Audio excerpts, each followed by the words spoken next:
চট্টগ্রামে আগের চেয়ে বেসরকারি বিশ্ববিদ্যালয়ে শিক্ষার্থীর সংখ্যা বেড়েছে কয়েক গুণ। শিক্ষার্থীরা জানান, চট্টগ্রাম বিশ্ববিদ্যালয়ে রাজনৈতিক সহিংসতা ও সেশন জটের কারণে প্রতি বছরই শিক্ষার্থীদের একটি বড় অংশ ভর্তি হচ্ছে বেসরকারি বিশ্ববিদ্যালয়ে। তবে চট্টগ্রাম বিশ্ববিদ্যালয়ের উপাচার্যের দাবি, গেল ৩ বছরে কমে এসেছে সেশন জট। নয়ন বড়ুয়া জয়ের তথ্য এবং ছবিতে ডেস্ক রিপোর্ট।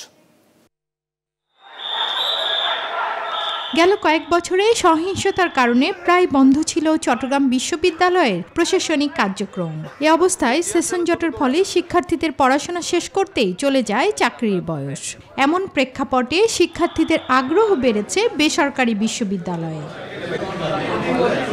শ্রেণীকক্ষে আধুনিক প্রযুক্তির ব্যবহার ও সেশন জট না থাকায় বর্তমানে সরকারি বিশ্ববিদ্যালয়ের চেয়ে বেসরকারি বিশ্ববিদ্যালয়েই ভর্তি হচ্ছে শিক্ষার্থীরা। কারিকুলাম অ্যাক্টিভিটিসগুলো খুব ভালোভাবে দিচ্ছে এবং কি আমাদের পাঠদানগুলো খুব সুন্দরভাবে দিচ্ছে, যেগুলো আমাদের ভবিষ্যতে জবের ক্ষেত্রে অনেক দরকারি হবে। ওগুলো আমার মনে হয় না পাবলিকে ওভাবে আমাদেরকে করানো হয়।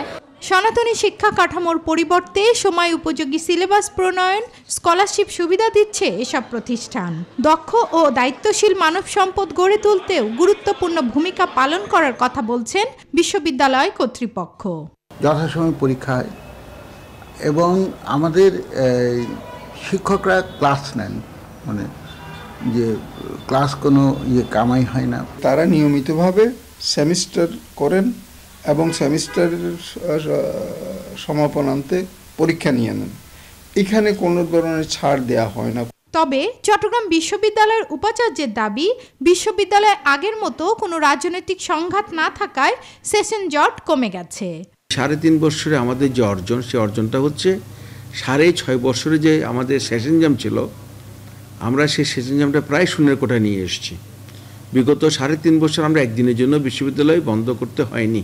বিশ্ববিদ্যালয় মঞ্জুরি কমিশনের হিসেবে চট্টগ্রামে বর্তমানে একাডেমিক কার্যক্রম চালাচ্ছে premier university, east delta university সহ আরও 7টি বেসরকারি বিশ্ববিদ্যালয়।